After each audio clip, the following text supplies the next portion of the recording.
सद्गुरु महाराज की असीम अनुकंपा से आगे की कथा सुनाने का अवसर प्राप्त हुआ।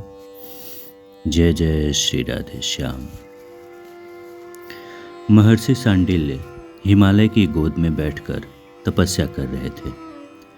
तभी जगत सृष्टा भगवान ब्रह्मा प्रकट हुए और महर्षि सांडिल्य से कहा, हे सांडिल्य, तुम गोपों के मुखिया का पुरोहित पद को स्वीकार करो। इस पर सांडिल्य मुनि चतुरानन ब्रह्मा पर कुपित हुए और कहा, हे भगवान, मुझे तो हिमालय की भूमि प्रारंभ से ही प्रिय है। चलो कोई राजा या चक्रवर्ती होता तो मैं विचार भी करता, पर एक गोप मुखिया का पुरोहित बनूं। स्वच्छ और पवित्र स्थान मुझे विशेष प्रिय है। थोड़ी भी गंदगी मुझे सहन नहीं होती और आप मुझे ग्वालों के बीच भेज रहे हैं। ब्रह्मा जी ने उत्तर दिया, वत्स सांडिल्य, शांत हो जाओ। मैंने जब रघुकुल पुरोहित बनने को महर्षि वशिष्ठ से कहा था तब वो भी ऐसे ही क्रुद्ध हो उठे थे, परंतु जब मैंने कहा परमात्मा अवतार लेने वाले हैं इस रघुकुल में, तो अति प्रसन्न हो बार बार मेरी वंदना की। महर्षि सांडिल्य ने व्यंग रूप से विधाता ब्रह्मा से कहा, तो क्या इन ग्वालों के घर भी भगवान अवतार लेने वाले हैं? चतुरानन मुस्कुराए और कहा, निकुंज से आह्लादिनी श्री राधा और श्याम सुंदर अवतार ले रहे हैं। महर्षि सांडिल्य की खुशी का ठिकाना न रहा। वो खुशी से झूम उठे। उनके मुख से स्वतः यही निकला, वशिष्ठ मुनि के समान मेरा भी भाग्य उदय होने वाला है। भगवान ब्रह्मा ने कहा, महर्षि, राम अवतार की लीला नायक प्रधान थी, परंतु ये लीला नायिका प्रधान है। प्रेम की लीला में नायक गौर होता है। साथ ही ब्रह्मा जी ने यह भी कहा, मथुरा में एक महावन है जिसे गोकुल कहते हैं। वहाँ आपको पर्जन्य गोप मिलेंगे। उन्हीं का पुरोहित बनकर आपको रहना है। इतना कहकर ब्रह्मा जी अंतर्ध्यान हो गए। महर्षि सांडिल्य ने भी बिना विलंब किए ब्रजमंडल की ओर चल पड़े। ब्रज प्रदेश में पहुंचकर सांडिल्य मुनि ने देखा, मोर नाच रहे हैं, पक्षी चहचहा रहे हैं, पेड़ों पर बंदर उछल कूद कर रहे हैं। बड़ी सुंदर सुंदर गौवे हैं। उनकी सींगों में सोने मढ़े हुए हैं, खुरों में चांदी मढ़ी हुई है। बड़ी सुखद और प्रेमपूर्ण ऊर्जा है इस प्रदेश की। महर्षि सांडिल्य ने देखा, सामने से सुंदर पगड़ी बांधे ग्वाले आ रहे हैं। सभी ग्वालों के हाथ में एक एक थाल थी। पास आकर एक ग्वाले ने कहा, भगवान, मैं पर्जन्य गोप हूँ। मेरे साथ मेरे ये 9 पुत्र और कुछ मेरे मित्र हैं। हे महर्षि, विधाता का कोटि कोटि धन्यवाद। हम धन्य हो गए। वर्षों से हम यही प्रार्थना करते थे कि कोई दैवज्ञ पुरोहित मिले, और आज वो क्षण आ गया। आप हमें मिल गए महर्षि। इतना कहकर पर्जन्य गोप ने अपने साथ लाए थालों को महर्षि के सामने प्रस्तुत किया। मुक्ता, मेवा, स्वर्ण, रजत और अनेकों प्रकार के मोरों के पंख धरे थे इन थालों में। महर्षि सांडिल्य ने स्वीकार किया पर्जन्य गोप का भेंट। फिर पर्जन्य ने कहा, महाराज, देवमीढ़ के 2 विवाह में एक क्षत्रिय कन्या तथा दूसरी वैश्य कन्या थी। क्षत्रिय कन्या से सूरसेन हुए और वैश्य कन्या से मैं पर्जन्य। मेरे पिता देवमीढ़ ने बंटवारा कर दिया। गौधन, कृषि कार्य, यह सब मेरे भाग में आया, और साथ ही राज्य और राजनीति सूरसेन के भाग में आया। भ्राता सूरसेन को तो पुरोहित मिल गए, आचार्य गर्ग, पर हमें बड़ी व्याकुलता थी कि हमारे पास कोई पुरोहित नहीं है। अब आपके आ जाने से हमारा मंगल ही मंगल होगा। 9 पुत्र थे पर्जन्य गोप के, जिनमें सबसे छोटे थे नंद। 5 वर्ष के थे वो। विलक्षण शोभा थी उनके मुखमंडल की, साथ ही बड़ी प्यारी मुस्कुराहट थी नंद की। महर्षि सांडिल्य को दीर्घजीवी होने का वरदान था। उनके सामने की ही बात है। पर्जन्य युवा अवस्था से अब वृद्धावस्था में प्रवेश कर चुके थे। मेरे पास आए पर्जन्य को और उनके साथ कुछ और ग्वाले थे। पर्जन्य ने महीभान से परिचय कराते हुए कहा, ये मेरे मित्र महीभान हैं। ये बरसाना के अधिपति हैं और साथ में उनके पुत्र वृषभान हैं। वृषभान के मुखमंडल पर गजब का तेज था। महर्षि सांडिल्य स्तब्ध थे बालक वृषभान को देख के। अब पर्जन्य गोप ने सांडिल्य मुनि से कहा, हे महर्षि, मैं अपने छोटे पुत्र नंद को अपना कार्यभार सौंपकर अपने मित्र महीभान के साथ भजन करने हेतु बद्रीनाथ जा रहा हूँ। मेरे मित्र महीभान अपने पुत्र वृषभान को बरसाना का भार सौंप रहे हैं। महर्षि सांडिल्य ने आशीर्वाद और अनुमति साथ साथ दी। नंदगोप बहुत ही कुशल नेतृत्व क्षमता के स्वामी थे। गोकुलवासी भी इनका सम्मान करते थे। नंद का विवाह यशोदा नामक कन्या से हुआ।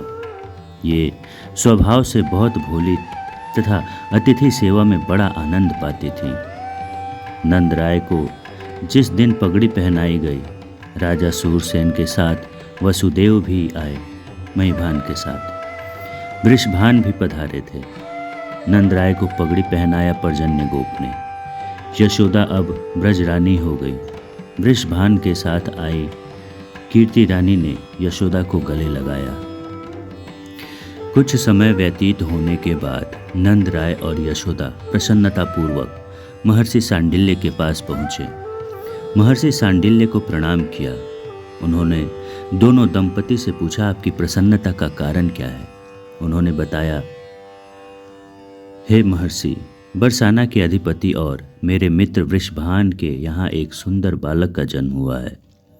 हम वहीं जा रहे हैं। नंद राय और यशोदा बरसाना पहुंचकर खूब नाचे और झूमे। साथ ही वृषभान के बालक का नामकरण भी कर दिया, श्रीदामा। कुछ ही दिनों के अंतराल के बाद नंद राय ने यह समाचार महर्षि सांडिल्य को सुनाया,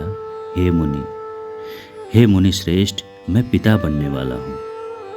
यशोदा रानी गर्भवती हैं। खुशी से झूम उठे थे सांडिल्य। विरक्त वैष्णव होने के बाद भी महर्षि सांडिल्य की प्रसन्नता का वर्णन नहीं किया जा सकता था। यमुना का जल अमृत के समान हो गया था। सुगंधित जल प्रवाहित होने लगा था यमुना जी में। गोकुल में मोरों की संख्या बढ़ गई थी। तोता कोयल गान करने लगे थे। महर्षि सांडिल्य चिंतित थे। उनकी ज्योतिषीय गणना कह रही थी कि पुत्री होगी, परंतु गोकुलवासियों को वे बार बार यही बोलते थे, पुत्र ही होगा। महर्षि सांडिल्य ने नंद राय को कहकर ब्राह्मणों को बुलवाया। संतान गोपाल मंत्र जाप की प्रार्थना की। गोकुल में ब्राह्मणों द्वारा नित्य सहस्त्रों संतान गोपाल मंत्र का जाप होता था। पूरा गोकुल गांव आकर बैठता था। मंत्र तो ग्रामीणों को समझ नहीं आता, परंतु हर एक गोकुलवासी हाथ जोड़ और आंखें बंद करके यही कहते, नंद के पुत्र हो। सत्य कहा जाए तो मंत्र और यज्ञ के अनुष्ठान से श्याम सुंदर नहीं पधारे थे। वो तो आए थे ब्रजवासियों के प्रेम की पुकार सुनकर, उनकी भोली प्रार्थना सुनकर। अंततः वो दिन भी आ गया, भाद्रपद मास, कृष्ण पक्ष की अष्टमी और नक्षत्र रोहिणी। लेकिन श्री कृष्ण के अवतार से पूर्व मृत्यु को सौंप चुका था महाबली कंस देवकी और वसुदेव के 6 पुत्रों को। बात वास्तव में यह थी कि महर्षि कश्यप, वसुदेव और अदिति देवकी के रूप में अवतीर्ण हुए थे। पूर्व जन्मों के तपस्या के फल स्वरूप वे श्री कृष्ण को पुत्र रूप में प्राप्त करने वाले थे। राजा देवमीढ़ द्वारा मारिशा के गर्भ से वसुदेव का जन्म हुआ और यदुकुल में आहुक के पुत्र देवक के पुत्री हुई देवकी। आचार्य गर्ग ने देवकी और वसुदेव की विधि पूर्वक विवाह कराया था। विवाह के उपरांत जब वसुदेव देवकी को लेकर प्रस्थान करने लगे, तब बहन के विवाह में हर्ष से भरा हुआ कंस भी उनके साथ चला। कुछ ही समय व्यतीत होने पर आकाशवाणी हुई, कंस क्यों हर्ष से फूल रहे हो? इसी देवकी का 8वां गर्भ तुम्हारी मृत्यु का कारण होगा। दैवी वाणी पर विश्वास करके भयभीत कंस क्रोध से भरकर अपनी बहन देवकी का वध करने के लिए उद्यत हुआ। नीति शास्त्र के ज्ञानी एवं भारी पंडित वसुदेव जी ने कंस से कहा, मेरी बात सुनो, यदि देवकी के 8वें गर्भ से ही तुम्हारी मृत्यु होगी तो अबला देवकी को क्यों मारना चाहते हो? देवकी के वध से नरक का रास्ता तुम्हारे लिए प्रशस्त हो जाएगा। देवकी तुम्हारी बहन है, तुमसे पालित और पोषित होने योग्य है। कंस, इसका वध तुम्हें 100 स्त्रियों की हत्या का पाप देगा। अपनी इस बहन को छोड़ दो, मत मारो। इसकी जितनी भी संतानें होंगी उन सबको मैं तुम्हें सौंप दूंगा। वसुदेव की यह बात सुनकर महाबली कंस ने बहन देवकी को छोड़ दिया। वसुदेव अपनी पत्नी को साथ लेकर अपने घर लौट गए। देवकी के गर्भ से क्रमशः जो 6 संतानें हुई उन्हें वसुदेव जी ने कंस को दे दिया, क्योंकि वे अपने वचन से बाधित थे। कंस ने भी बारी बारी से उन 6 शिशुओं को मार डाला। देवकी के 7वें गर्भ आने पर योग माया ने उस गर्भ को खींचकर रोहिणी के पेट में रख दिया, जो कि वसुदेव की दूसरी पत्नी थी और रक्षा की दृष्टि से वह नंदराय जी के यहाँ रहती थी। रक्षकों ने कंस को यह सूचना दी कि देवकी का 7वां गर्भ नष्ट हो गया।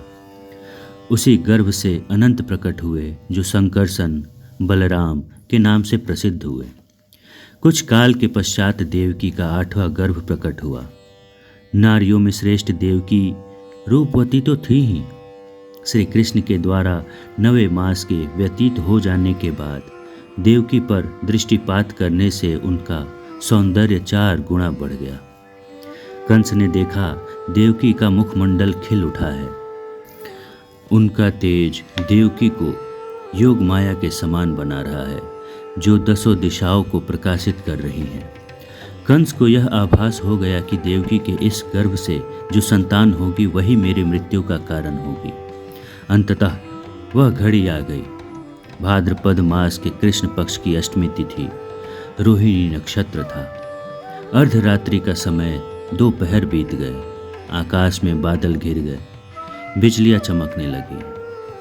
कारागार के जितने भी रक्षक थे निश्चेष्ट होकर सो गए। धर्म, ब्रह्मा तथा शिव का आगमन हुआ। देवेश्वर गणों ने परमेश्वर की स्तुति की। स्तुति सुनाकर देवगण अपने अपने धाम को चले गए। सारी मथुरा नगरी गहरी निद्रा में सो गई। इसी समय देवकी वहाँ गिर पड़ी तथा भगवान श्री कृष्ण दिव्य रूप धारण करके देवकी के हृदय कमल से प्रकट हो गए। वे भक्तों पर कृपा करने के लिए व्याकुल दिखाई दे रहे थे। कुछ क्षण के पश्चात वसुदेव और देवकी की तंद्रा भंग हुई। वे अपने समक्ष श्री कृष्ण को शिशु रूप में देखकर अश्रुपात करने लगे। वसुदेव ने देवकी के साथ कुछ विचार कर शिशु रूपी श्री कृष्ण को गोद में उठा लिया और उन्हें लेकर नंदराय के गोकुल जाने को उद्यत हुए। कारागार के सभी दरवाजे स्वतः खुल गए। कारागार के सभी रक्षक मृतक के समान सो रहे थे। वसुदेव नगर, गांव, वन, उपवन तथा यमुना के रास्ते गोकुल जा पहुँचे। नंदराय के घर में प्रवेश पाया और देखा यशोदा नींद से अचेत थी। नंदराय भी नींद में बेसुध थे। वहाँ घर में जो कोई भी प्राणी था सब सो रहे थे। साथ ही यशोदा रानी के बगल में एक नन्ही सी बालिका पड़ी पड़ी छत पर देख रही थी। वसुदेव जी ने तुरंत ही अपने पुत्र को वहाँ सुलाकर कन्या को गोद में लेकर मथुरा में अपनी पत्नी के सूतिकागार में जा पहुँचे। बालिका को वसुदेव ने देवकी के पास सुला दिया। उसी क्षण बालिका जोर जोर से रोने लगी, जिससे देवकी के साथ कारागार के रक्षक भी जाग उठे। देवकी थर्रा उठी और रक्षक बालिका को छीनकर कंस के निकट जा पहुँचे। वसुदेव और देवकी भी रक्षकों के पीछे पीछे कंस के पास पहुँचे। कंस को बहुत समझाने के पश्चात भी वह बालिका को मारने को उद्यत हुआ। इसी समय बालिका कंस के हाथ से फिसल कर छूट गई और कंस को बोध कराते हुए कहा, हे मूर्ख, तू विधाता की गति को न जानकर किसे मारने चला है? तेरा वध करने वाला धरती पर उत्पन्न हो चुका है और समय आने पर तेरे सामने प्रकट होगा। कंस के भय की सीमा न रही। और इधर गोकुल में नंद राय सांडिल्य मुनि के पास भागे भागे गए थे। ब्रह्म मुहूर्त का समय था। ज्यों ही महर्षि सांडिल्य नंद राय के समक्ष आए, नंद राय ने कहा, भगवान, आपका अनुष्ठान पूरा हो गया, आपकी कृपा बरस गई। महर्षि सांडिल्य मुस्कुराए और पूछा, पर हुआ क्या? क्या हुआ नंद राय जी? नंद राय के साथ और भी ग्वाले आए थे जो महर्षि सांडिल्य से कुछ बताना चाह रहे थे, परंतु नंद राय जी ने उन्हें रोक दिया। ग्वालों से नंद राय ने कहा, गुरुदेव को यह सूचना तो मैं ही दूंगा।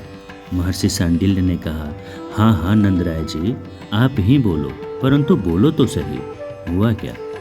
नंद राय जी सांडिल्य मुनि के चरणों में गिर पड़े और कहा, मेरे यहाँ एक नीलमणि सा सुंदर, अत्यंत सुंदर बालक का जन्म हुआ है। इतना कहते ही उनकी आंखों से आनंद की धारा बह चली थी।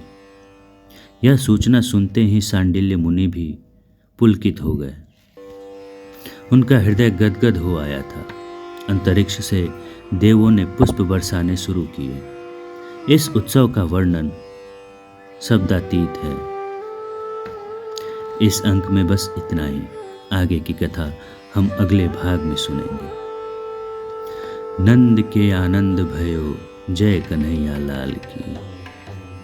हाथी घोड़ा पाल की, जय कन्हैया लाल की। जय कन्हैया लाल की, जय बोलो गोपाल की। जय जय श्री राधे।